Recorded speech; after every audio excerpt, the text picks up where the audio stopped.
BBC বাংলায় এখনকার প্রধান খবর। করোনা মহামারীতে রফতানি ও রেমিটেন্স কমে যাওয়ায় বাংলাদেশের অর্থনীতি ঝুঁকিতে পড়তে পারে বলে সতর্ক করছেন অর্থনীতিবিদরা। আমরা অক্টোবর নভেম্বরের দিকে রপ্তানি প্রবৃদ্ধি করতে পেরেছিলাম, কিন্তু এখন দ্বিতীয় ধাক্কার ফলে ইউরোপের দেশগুলো যেভাবে মুখ থুবড়ে পড়ে যাচ্ছে, তখন আমরা আমাদের রপ্তানি একটি ধাক্কা খাবে নিঃসন্দেহে। আহমেদ শফির মৃত্যুর মামলায় বাংলাদেশের পুলিশ হেফাজতের বর্তমান আমিন জুনায়েদ বাবুনগরীকে জিজ্ঞাসাবাদ করেছে। প্রান্তিক আয়োজনে থাকছে আমাদের আজকের ফেসবুক লাইভের ধারণ করা অংশ। তবে শুরুতেই এখনকার মতো সর্বশেষ বিশ্ব সংবাদ।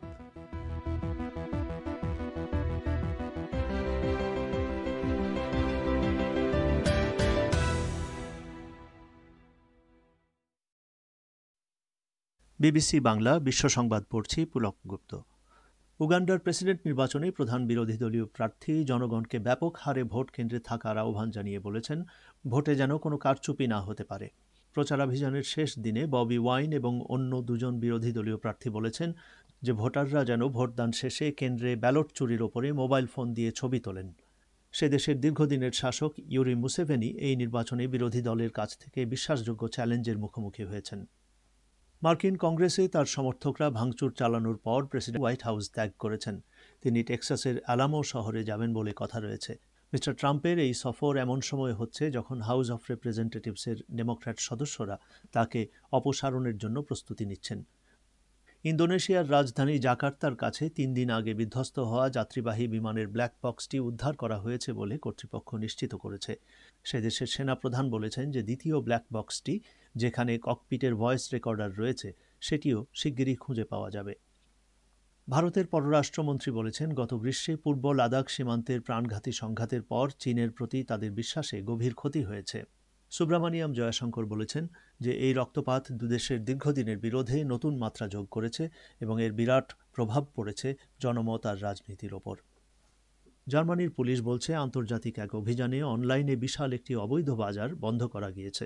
গোপন এই বাজার যিনি চালাতেন বলে সন্দেহ করা হয় তাকেও আটক করা হয়েছে।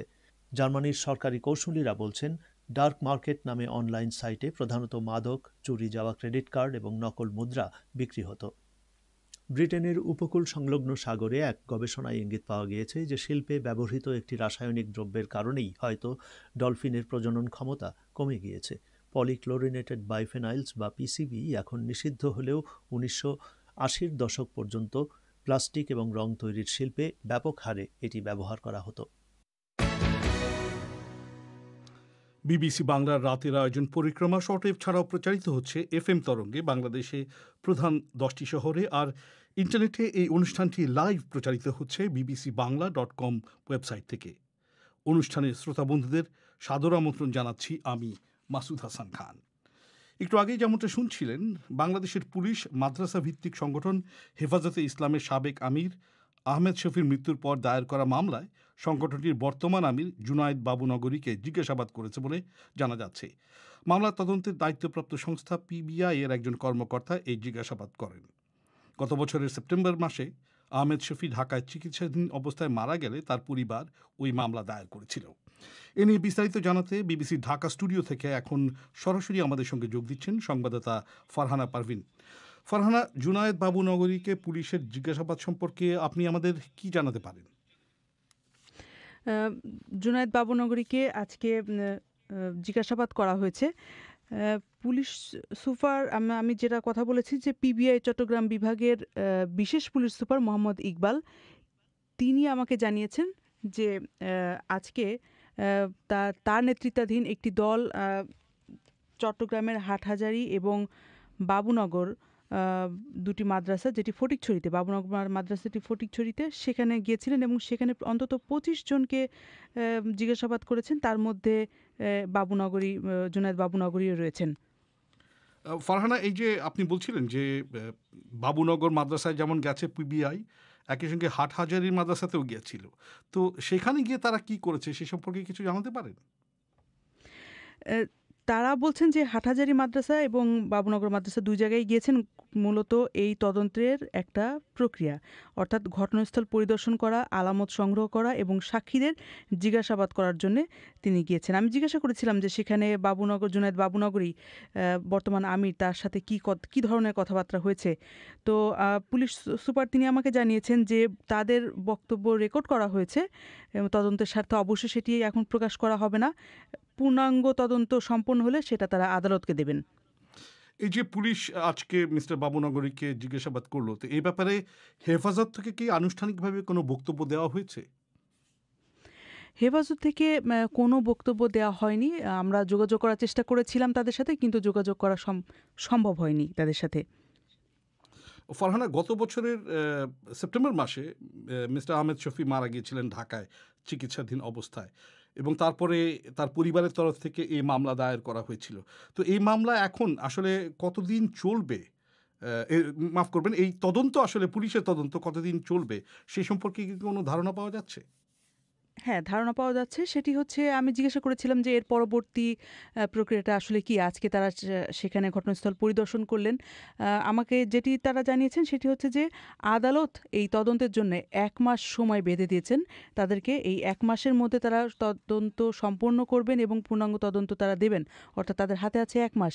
এই ১ মাসের মধ্যে যদি তারা তদন্ত সম্পন্ন করতে না পারেন, তাহলে আদালতের কাছে তারা আবারও সময় চেয়ে নেবেন। এটি তারা আমাকে বলেছেন। আপনাকে এখানে ছোট আরেকটা তথ্য জানিয়ে রাখি, সেটি হচ্ছে বাবুনগর যে মাদ্রাসা ফটিকছড়িতে, সেখানে যাওয়ার আরেকটি উদ্দেশ্য ছিল আজকে পুলিশের। সেখানে হচ্ছে তারা খবর পেয়েছিলেন ১১ই সেপ্টেম্বর সেখানে একটি সভা হয়েছিল। অর্থাৎ ১৮ই সেপ্টেম্বর আহমেদ শফি মারা যান এবং তার কয়েকদিন আগে, ৭ দিন আগে ১১ই সেপ্টেম্বর সেখানে একটি সভা হয়েছিল। সেই সভাতে ষড়যন্ত্রমূলক কোনো কিছু হয়েছিল কিনা, কথাবার্তা হয়েছিল কিনা, সেই জিনিসগুলো তদন্ত করার জন্য আসলে এই বাবুনগর মাদ্রাসাটিতে তারা গিয়েছিলেন। আপনাকে অনেক অনেক ধন্যবাদ। ঢাকা থেকে খবর দিচ্ছিলেন আমাদের সংবাদদাতা ফারহানা পারভিন। বাংলাদেশের ক্ষমতাসীন দল আওয়ামী লীগের সাধারণ সম্পাদকের ছোট ভাই আব্দুল কাদের মির্জার বিভিন্ন বক্তব্য নিয়ে বিতর্ক এবং ঢাকার বর্তমান ও সাবেক মেয়রের দ্বন্দ্ব যে প্রকাশ্যে এসেছে, সেই পরিস্থিতি দল এবং সরকারকে বিব্রতকর অবস্থায় ফেলেছে বলে দলটির অনেক নেতাই বলছেন। তারা জানিয়েছেন তাদের দলের নেতৃত্ব অত্যন্ত গুরুত্ব দিয়ে বিষয়গুলোকে নিয়ন্ত্রণের চেষ্টা করছে। আওয়ামী লীগের তৃণমূলের নেতাকর্মীদের অনেকেই মনে করেন ব্যক্তি স্বার্থ থেকে এ ধরনের দ্বন্দ্ব প্রকাশ্যে আসায় মাঠ পর্যায়ে তাদের নানা ধরনের প্রশ্নের মুখে পড়তে হচ্ছে। ঢাকা থেকে বিস্তারিত জানাচ্ছেন সংবাদদাতা কাদির কল্লোল। নোয়াখালীর বসুরহাট পৌরসভার নির্বাচনে আওয়ামী লীগের মেয়র প্রার্থী আব্দুল কাদের মির্জার যে বক্তব্য সামাজিক মাধ্যমে ভাইরাল হয়, তিনি সেই বক্তব্যে বলেছিলেন সুষ্ঠু নির্বাচন হলে ৩-৪টি আসন বাদে তাদের অন্য এমপিরা পালানোর পথ খুঁজে পাবে না। একদিকে মিস্টার মির্জার বক্তব্যে ছিল এমপিদের সমালোচনা, অন্যদিকে তিনি আওয়ামী লীগের সাধারণ সম্পাদকের ছোট ভাই হওয়ায় সেই বক্তব্য ব্যাপক আলোচনা সৃষ্টি করে। এর মাঝেই ঢাকার দক্ষিণ সিটি কর্পোরেশনের বর্তমান মেয়র শেখ ফজলেনুর তাপস এবং সাবেক মেয়র সাইদ খোকন একে অপরের বিরুদ্ধে দুর্নীতির অভিযোগ তুলেছেন। তারা একে অপরের বিরুদ্ধে মামলা করারও হুমকি দেন। এ ধরনের পরিস্থিতি নিয়ে আওয়ামী লীগের ভেতরেই নানা আলোচনা চলছে। উত্তরের একটি বিভাগীয় শহর রাজশাহী থেকে স্থানীয় আওয়ামী লীগের একজন নেত্রী সৈয়দা শামসুন্নাহার মুক্তি বলেছেন, মাঠে তারা নানা প্রশ্নের মুখোমুখি হচ্ছেন। আমাদের তৃণমূল নেতাকর্মীদের জন্য এটা অবশ্যই একটা বিব্রতকর পরিস্থিতি তৈরি করে। যেমন ঢাকার কথাই যদি বলি, ঢাকার এক্স মেয়র এবং বর্তমান মেয়র দুজনই ভাইটাল মানুষ। এখন এই যে দ্বন্দ্বগুলো চলছে, এগুলো আসলে আমাদেরকে বিব্রত করে। আদার্স পার্টি যারা আছে তারাও কিন্তু এগুলো আমাদেরকে হেয় করে এবং প্রশ্নের মুখে হতে হয়। আমাদেরকে খুব ট্যাক্টফুলি এগুলো হ্যান্ডেলিং করতে হয়। এগুলো দল থেকেই একটু শক্ত পদক্ষেপ নিয়ে বিষয়গুলো দ্রুত সমাধান করা উচিত। দেশের আরও কয়েকটি জেলা যেমন বগুড়া, যশোর, সিলেট, চট্টগ্রামে আওয়ামী লীগের বেশ কয়েকজন নেতাকর্মীর সাথে কথা বললে তারাও বলেছেন ব্যক্তি স্বার্থ থেকে দ্বন্দ্ব প্রকাশ্যে আসছে এবং পরিস্থিতি তাদের দল ও সরকারের ভাবমূর্তির উপর নেতিবাচক প্রভাব ফেলছে। দলটির মধ্যম সারির নেতাদেরও অনেকে পরিস্থিতিকে একইভাবে দেখছেন বলে মনে হয়েছে।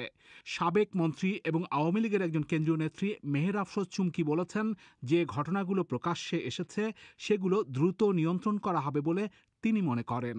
আসলে বিষয়টা হয়েছে দীর্ঘদিন আপনি যখন সংসারও করে কেউ, ছোটখাটো রাগমান ভুল ভ্রান্তি টুকটাক থাকতেই পারে।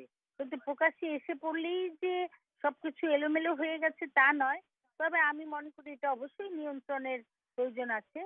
যে নিজেরা আমরা যদি কাটা ছোড়াছুড়ি করি এটা নিঃসন্দেহে দলগতভাবেই বলেন বা ব্যক্তিগতভাবে কখনোই ভালো হতে পারে না।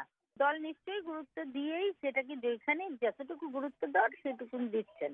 অবশ্যই দিচ্ছেন এবং সেইটার ফলাফলও আপনারা পাবেন। নাম প্রকাশ না করার শর্তে আওয়ামী লীগের কেন্দ্রীয় একাধিক নেতা বলেছেন, তাদের সরকারের টানা ১২ বছর হয়েছে এবং এই লম্বা সময়ে কিছু পাওয়া না পাওয়ার প্রশ্ন এবং দলের বিভিন্ন পর্যায়ে ব্যক্তি স্বার্থের কারণে দ্বন্দ্ব তৈরি হতে পারে। এগুলোর বহিঃপ্রকাশ বিভিন্ন জায়গায় ঘটলে তখন তা আরও ক্ষতিকর হতে পারে, এমনটা তাদের মধ্যে আলোচনায় রয়েছে। তবে আওয়ামী লীগের প্রেসিডিয়াম সদস্য ও মন্ত্রী ডক্টর আব্দুর রাজ্জাক বলেছেন, ঢাকার দক্ষিণের বর্তমান ও সাবেক মেয়ররা একে অপরের বিরুদ্ধে দুর্নীতির যেসব অভিযোগ করেছেন, দ্বন্দ্ব এ ধরনের প্রকাশ্যে আসার বিষয়কে অত্যন্ত গুরুত্ব দিয়ে তাঁদের দলের নেতৃত্ব ব্যবস্থা নিচ্ছে বলে তিনি উল্লেখ করেছেন। ঢাকা কিন্তু বাংলাদেশের রাজধানী, সবকিছুই পরিচালিত হয় ঢাকাকে কেন্দ্র করে। ঢাকা শহরের মেয়র এবং সাবেক মেয়র তিনি আবার বাংলাদেশ আওয়ামী লীগের কেন্দ্রীয় নির্বাহী পরিষদের সদস্য। এটা অবশ্যই আমরা এটা নিয়ে খুবই সিরিয়াসলি দেখছি এবং চিন্তা করছি। এটা আমাদের জন্য ভালো লক্ষণ নয়। দল অবশ্যই গুরুত্ব সহকারে এটি নিচ্ছে এবং নিশ্চয়ই তাদেরকে নিবৃত করা হবে এবং তাদেরকে দলীয় শৃঙ্খলা মেনে যে কথাই বলুক না কেন সেটা যেন যুক্তিসঙ্গত হয় এবং দলেরও ভাবমূর্তি নষ্ট না হয়, সরকারেরও ভাবমূর্তি নষ্ট না হয়। আওয়ামী লীগের সিনিয়র আরও একাধিক নেতা জানিয়েছেন, তাদের দল থেকে ঢাকার বর্তমান ও সাবেক মেয়রকে দ্বন্দ্বে না জড়াতে বলা হয়েছে। সেই প্রেক্ষাপটে শেখ ফজলেনুর তাপস এবং সাইদ খোকন তারা একে অপরের বিরুদ্ধে মামলা করা থেকে সরে এসেছেন এমন ইঙ্গিত দিয়েছেন।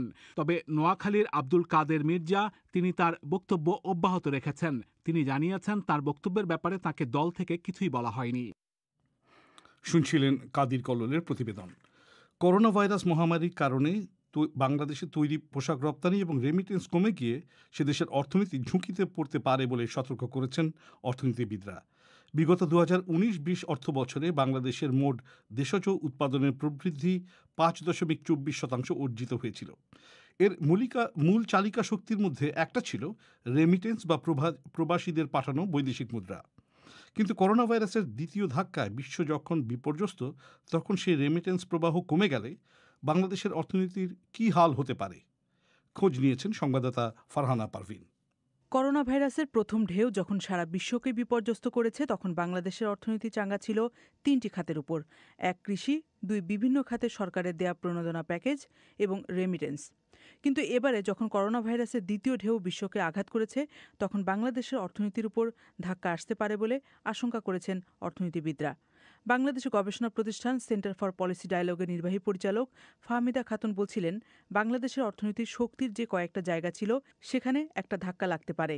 আমাদের যে রেমিটেন্স ঊর্ধ্বমুখী প্রবণতা দেখেছিলাম, সেটার কারণ ছিল যে অনেকেই চলে এসেছিলেন এবং অনেকে বেশি করে সংকটকালীন সময় তারা রেমিটেন্স পাঠিয়েছিলেন। কিন্তু আমরা ইতিমধ্যেই দেখেছি যে এই সময়ে বাইরে যাওয়ার, আসলে কর্মসংস্থানের জন্য বাইরে যাওয়ার সুযোগ অনেক কমে গিয়েছে। আমাদের যে ডেস্টিনেশন দেশগুলো, সেখানেও অর্থনৈতিক সংকট দেখা দিয়েছে এবং এখনো সেই সংকট কাটেনি, বরঞ্চ সেটি ঘনীভূত হচ্ছে।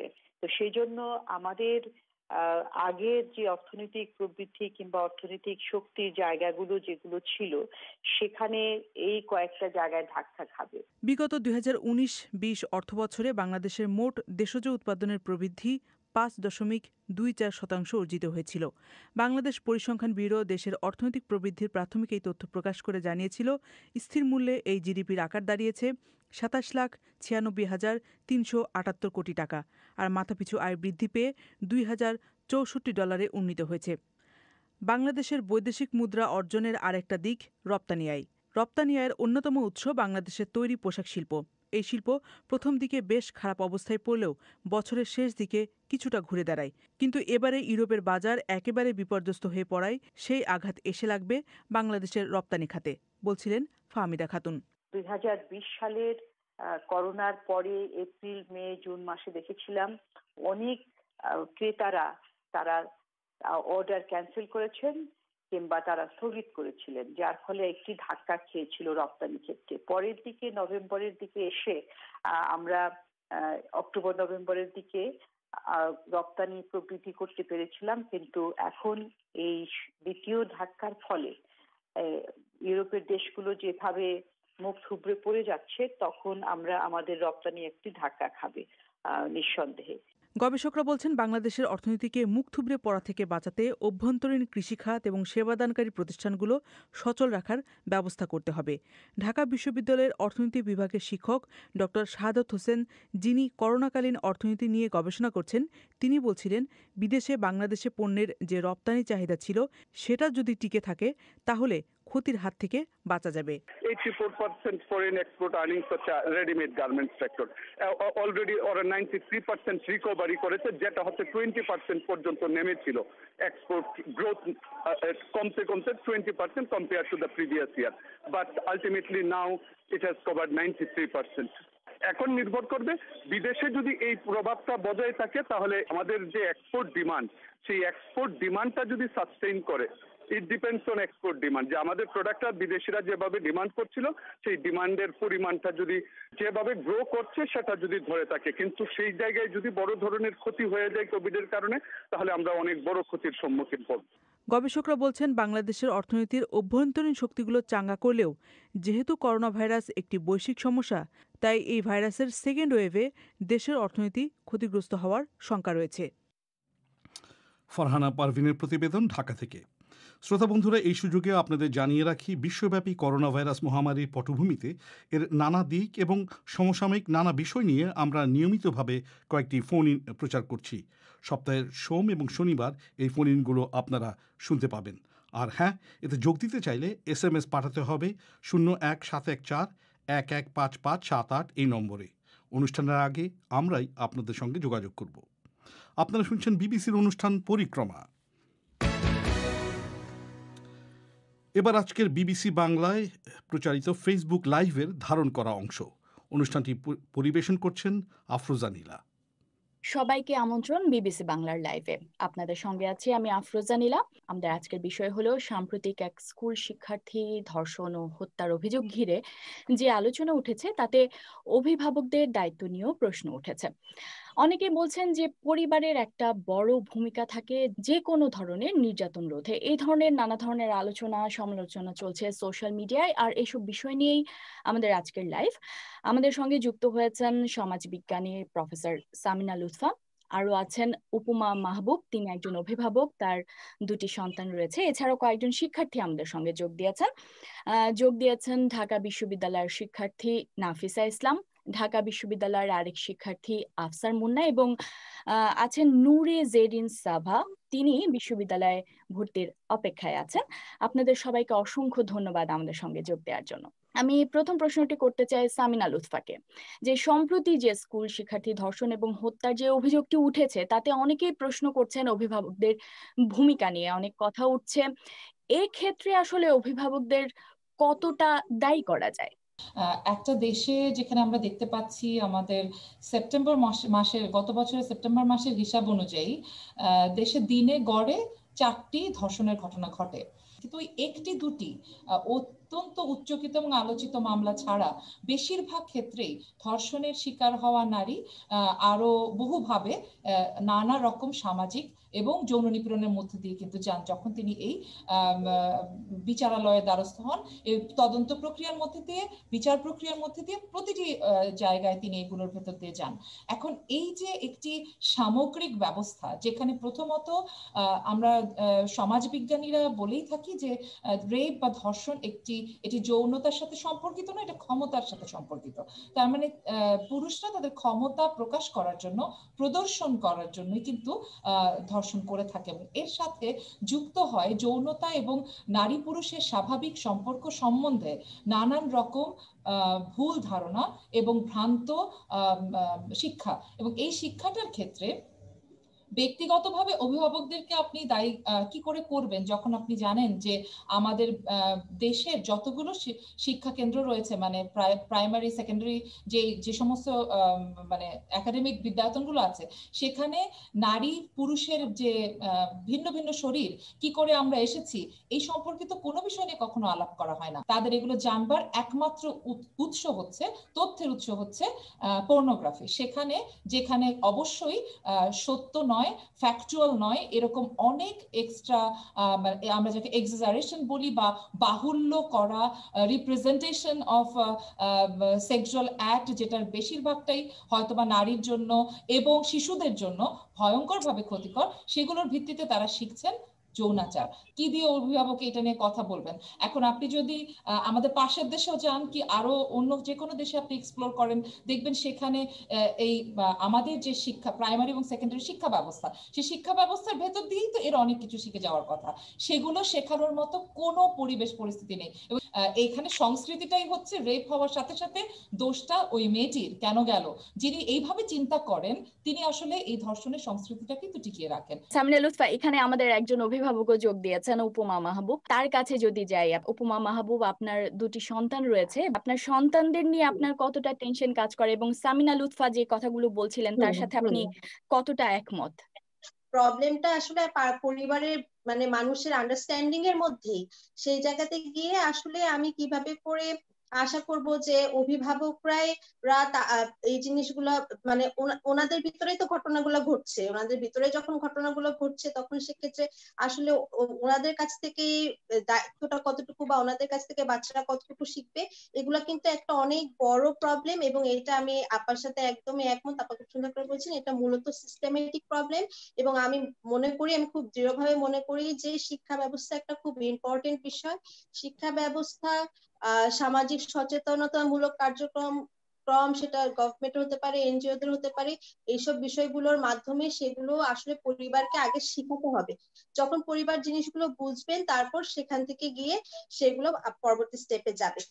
একটা জিনিস আমার কাছে সবচেয়ে কিছু মনে হয়, অভিভাবকদের অবশ্যই উচিত, ওনারা যেহেতু এখন পত্রপত্রিকায় বিষয়গুলো আসছে, টেলিভিশনে দেখাচ্ছে, সব জায়গায় আসছে, নিজে থেকে সচেতন ভাবে ওনাদের আমি অনুরোধ করবো, একটা বড় দায়িত্ব হচ্ছে নিজে থেকে পড়া এবং নিজে থেকে জিনিসটাকে বোঝা যে নারী নির্যাতন বা সহিংসতা বা জিনিসটা আসলে কি, কোন কোন জিনিসটা করলে সেগুলো সহিংসতার মধ্যে পড়ে, সেগুলো জানা, সেগুলো বোঝা। এবং সেখান থেকে যখন সেটার সাথে সাথে এই কথাগুলো আমরা খুব কমনলি তো বলি যে বাচ্চাদেরকে এম্পাওয়ার্ড করা, মেয়েদেরকে এম্পাওয়ার্ড করা, ছেলেদেরকে মানে জেন্ডার সেন্সিটিভ করা, এই জিনিসগুলোতে প্রথমে নিজে বোঝা, নিজে বিশ্বাস করা এবং তারপর গিয়ে এই জিনিসগুলোকে বাচ্চাদেরকে দিয়ে শেখানো। এগুলোর ক্ষেত্রে আসলে অভিভাবকদের অনেক বেশি করার কিছু থাকে বলে মনে হয় না। আমার কাছে মনে হয় দুইটা জিনিস খুবই ইম্পর্টেন্ট। একটা হচ্ছে যে ছোট কাল থেকে ছেলে মেয়েদেরকে, আমার নিজের মেয়ের ক্ষেত্রে আমি যেটা করেছি, আমার বড় মেয়ের বয়স 8.5 বছর, ছোট কাল থেকেই ছেলে এবং মেয়ে সবাইকে ব্যাড টাচ এবং গুড টাচ, এই জিনিসটা কিন্তু আমাদের সবারই অভিজ্ঞতার মধ্যে দিয়ে গেছে। এটার জন্য কিন্তু আলাদা করে পড়ার বোঝার কিছু নাই। তো জিনিসগুলো বাচ্চাদেরকে ছোটকাল থেকে ব্যাড টাচ গুড টাচের জিনিসগুলো তাদেরকে শেখানো, এটা একটা খুবই খুবই ইম্পর্টেন্ট বিষয়। এটা একটা আমি মনে করি। আরেকটা জিনিস আমি মনে করি যে বাচ্চাদেরকে যদি আমি পড়াশোনার জন্য শুধু চাপ দিই, একটা দিকে অতিরিক্ত শাসন করি অথবা অতিরিক্ত আদর করি, বাসা থেকে বের হতে না দিই, অতিরিক্ত ভয় পাই যে আমার বাচ্চা ওখানে গেলে লিফট উঠতে দেওয়া যাবে না, মেয়েকে লিফট উঠতে দেওয়া যাবে না, অন্যদের সাথে খেলতে দেওয়া যাবে না, যেখানেই যাব আমি সেখানেই থাকতে হবে, এইভাবে করে আটকে না যদি রাখি, সেটাতে আসলে ভালো কিছু হয় না। আমাদের যে অভিজ্ঞতা চারপাশে তাতে বলে এর ফলাফলে ভালো কিছু হয় না। যে আপনি যেহেতু এই কথাটা বললেন যে অতিরিক্ত শাসন বা ভয়ের প্রসঙ্গটা, এখানে বেশ কয়েকজন শিক্ষার্থী আছে, আমি যদি তাদের কাছে যাই, আমি যদি প্রথমে আফসার মুন্নার কাছে যাই। আফসার মুন্না মাত্র যেটি উপমা মাহবুব বললেন যে অনেক গার্ডিয়ান আছেন যারা অতিরিক্ত শাসন করেন বা অতিরিক্ত কন্ট্রোল করতে চান, সেক্ষেত্রে অনেকের মধ্যে ভয় কাজ করে। আপনি এখনো একজন স্টুডেন্ট, অভিভাবকদের কাছ থেকে আপনি কি এরকম কিছু পান কিনা, অতিরিক্ত শাসন, কোথায় যাচ্ছে, এই ধরনের কোনো কিছুর মুখে আপনাকে পড়তে হয় কিনা? হ্যাঁ, এটা তো অবশ্যই পড়তে হয়। আমাকে এখনো বাসায় গেলে আব্বু আম্মুর চোখে চোখেই থাকতে হয়, কিংবা হচ্ছে আব্বু আম্মুর অনুশাসনের মধ্যে দিয়ে যেতে হয়। আর এই অনুশাসনের কারণে যেটা হচ্ছে যে আমি ফ্র্যাঙ্কলি তাদেরকে কোনো কথা বা আমার যে কোনো চাওয়া পাওয়া সবকিছু বলতে পারি না। এটা আমার গ্রামে হওয়াতে এটা একটু প্রকট, কিন্তু শহরে আমরা অনেকেই ধরে নেই যে এটা সমস্যাটা অনেকটা কম হওয়ার কথা, কিন্তু মানে শহরেও সেইভাবে কম নেই। মানে আপনি বলতে চাইছেন যে আপনার অভিভাবকেরা আপনাকে বেশি শাসন করে বলে আপনি অনেক সময় ভয়ে তাদেরকে অনেক কিছু বলেন না। একই বিষয় কি আপনিও ফেস করেন? আমি যদি যাই নাফিসা ইসলামের কাছে। হ্যাঁ, আমি আসলে এই ব্যাপারটার সাথে একমত। কারণ অতিরিক্ত শাসন আসলে এই জিনিসটা অনেক ভয়ের তৈরি করে। দেখা যায় যে কোনো কিছু আমি শেয়ার করতে চাচ্ছি কিন্তু আমি পারছি না, তখন আমি ব্যাপারটা আসলে লুকিয়ে যাই, এড়িয়ে যাই, নিজে করার চেষ্টা করি। কিন্তু আমার মনে হয় যে এই ব্যাপারটা হতো না যদি তারা এই ব্যাপারটার ক্ষেত্রে অতিরিক্ত স্ট্রিক্ট না হতো। আর একটা ব্যাপার যেটা বলা হলো যে অভিভাবকরা যদি অনেক বেশি ফ্রিডম দেয় সেখানেও একটা সমস্যা, আবার যদি অনেক বেশি স্ট্রিক্ট হয় সেখানেও আমি সমস্যারই বলবো। আসলে ব্যাপারটা কি, তাকে ভালো মন্দ বুঝানোর পরে তাকে সেই ফ্রিডমটা দিতে হবে, যে আমি তোমাকে জানাচ্ছি যে তুমি এভাবে সোসাইটিতে এটা মেনটেন করো, এটা করো, এটা তোমার জন্য ভালো হবে, এটা তোমার জন্য খারাপ হবে, কিন্তু তারপরে যদি কখনো তুমি ভুল স্টেপ নিয়ে ফেলো, আমরা আছি পাশে, সেইটুকু স্বাধীনতা দেওয়া উচিত। মানে অভিভাবকদেরকে বন্ধুর মতো মিশতে দেওয়া উচিত বলে আপনি মনে করছেন? মানে সন্তানদের সঙ্গে যত বন্ধু হবে তত হয়তো সন্তানেরা তাদের পদক্ষেপগুলো ভালোভাবে নিবে, এমনটি আপনি মনে করছেন? অবশ্যই, মানে ডিসিশন মেকিংটা তারা করবে না, তারা তাদেরকে সেই জ্ঞানটুকু পর্যন্ত দিবে, এরপরে বলা যায় যে ডিসিশন ইজ ইয়ার্স, আমি তোমাকে ভালো মন্দ দুই দিকটাই বললাম, তোমার স্বাধীনতা এখন তোমার। আমি এখন যাব নূরে জারিন সাবার কাছে। দুজন শিক্ষার্থী তাদের মতামত দিলেন যে অভিভাবকদের ব্যবহারটা কিরকম হলে তারা আরো নিজের ভয়টাকে কাটাতে পারবেন বা আরো বেশি অভিভাবকদের সাথে তাদের সমস্যা বা সিদ্ধান্তগুলো শেয়ার করতে পারবেন। আপনি কি মনে করেন? আমি যে নাফিসা আপু ওনার সাথে একমত যে একটা কথা আছে যে আপনি যখন কাউকে হাঁটতে শেখাবেন না তখন সে দৌড়াতে পারবে না, ব্যাপারটা এরকমই। সুইমিং শেখার জন্য পানিতে নামতে হবে, তেমনি সিচুয়েশনটা বোঝার জন্য অতটুকু ফ্রিডম দিতে হবে। আমার বাবা মা যেমন আমাকে প্রতিটা জিনিস বোঝায়, প্রতিটা জিনিসের প্রোজ অ্যান্ড কনস সম্পর্কে আইডিয়া দেয়, এরপর আমার উপর ছেড়ে দেয় যে ব্যাপারটা তোমার। এখন যদি অতটুকু ফ্রিডম না দেওয়া হয় তাহলে অবশ্যই মানে লাইফটা তো আমার নিজেরই লিড করতে হবে। কিন্তু প্রত্যেকটা ফ্যামিলিকে একটা প্রাইমারি যে এডুকেশন সবকিছু সম্পর্কে, sex education, good touch, bad touch, consent, specially consent, এই জিনিসটা আসলে দেওয়া উচিত। তা না হলে কখনো যদি কোনো প্রবলেমের শিকার হয় তখন কেউ বুঝতে পারবে না। উপমা ম্যাম যে উনি বললেন যে পারিবারিক সহিংসতা হয় খুব বেশি। এখন আমার কথা হচ্ছে যদি পারিবারিক সহিংসতা যারা শিকার তারা নিশ্চয়ই বোঝে যে ব্যাপারটা কেমন তাদের, তাহলে তো তারা এই জিনিসটা যেহেতু বোঝে তাদের সন্তানদেরকে তারা আরো ভালো করে বোঝানোর কথা, ব্যাপারটা সম্পর্কে তাদের আরো ভালো করে জ্ঞান দিতে পারার কথা। তো সেক্ষেত্রে পরিবারের ব্যাপারটা কি খুব বেশি গুরুত্বপূর্ণ না? আচ্ছা, সামিনা লুৎফা, আপনার কাছে আবারও আসি। আপনি কিছুক্ষণ আগে বলছিলেন যে শিক্ষা ব্যবস্থার মধ্যেও জেন্ডার সেন্সিটিভ বিষয়বস্তু অন্তর্ভুক্ত করা উচিত এবং অভিভাবকদের ভূমিকার প্রসঙ্গটিও আসছিল। আমরা 3 জন শিক্ষার্থীর মতামত নিলাম। তাদের মন্তব্য হচ্ছে যে অতিরিক্ত শাসনের থেকে বন্ধু সুলভ আচরণ করলে তারা হয়তো অনেক সমস্যা, অনেক সিদ্ধান্তের কথা তাদের পরিবারের সঙ্গে শেয়ার করতে পারবেন। এক্ষেত্রে পরিবারেরও একটা ভূমিকার কথা তারা উল্লেখ করছেন। সামিনা লুৎফা, তাদের মন্তব্যের ভিত্তিতে আপনি কি বলবেন? না, এটা তো নিশ্চয়ই যে পরিবার আপনার মানস গঠন করে দেয়, এবং আমরা সমাজ বিজ্ঞানের ভাষায় একে বলি সামাজিকীকরণ। তার মানে যে একটু আগে নূরে জারিন যেরকম বলছিল সেরকমটা কেন হয় না সেটাই আমি বলছি, যে যেই পরিবারের ভেতরে ডোমেস্টিক ভায়োলেন্স বা পারিবারিক সহিংসতার চর্চা করা হয়, যেটার সাথে নাফিসার কথাটা যুক্ত করে উত্তর দেওয়া যায় যে সেই সব পরিবারে আসলে ওটাকেই স্বাভাবিক ধরে নেওয়া হয়, নর্মালাইজেশন অফ দ্য ভায়োলেন্স হয়। তার ফলে যেই পরিবারে নারী সদস্যরা ওই পরিবারের অন্য পুরুষ সদস্যদের দ্বারা সবসময় শারীরিক মানসিক ভাবে নিপীড়িত হচ্ছেন ঘরের ভেতরেই সন্তানদের সামনে, সেই পরিবারের সন্তানরা নারীকে ওই রকম ভাবেই মূল্যায়ন করতে শেখে। সুতরাং অবশ্যই পরিবারের খুব গুরুত্বপূর্ণ ভূমিকা আছে। এই ছিল আজকের ফেসবুক লাইভের অংশ, পরিবেশন করলেন আফরোজা নীলা। এবারে অধিবেশন শেষ করার আগে সংবাদ শিরোনাম আরেকবার।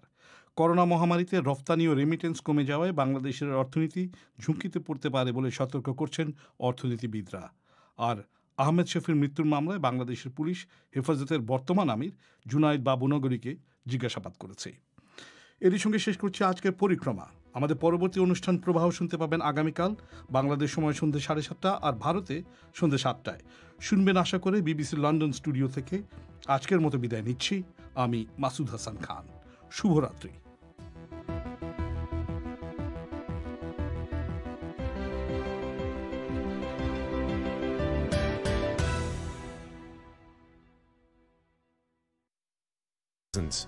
Details of all our services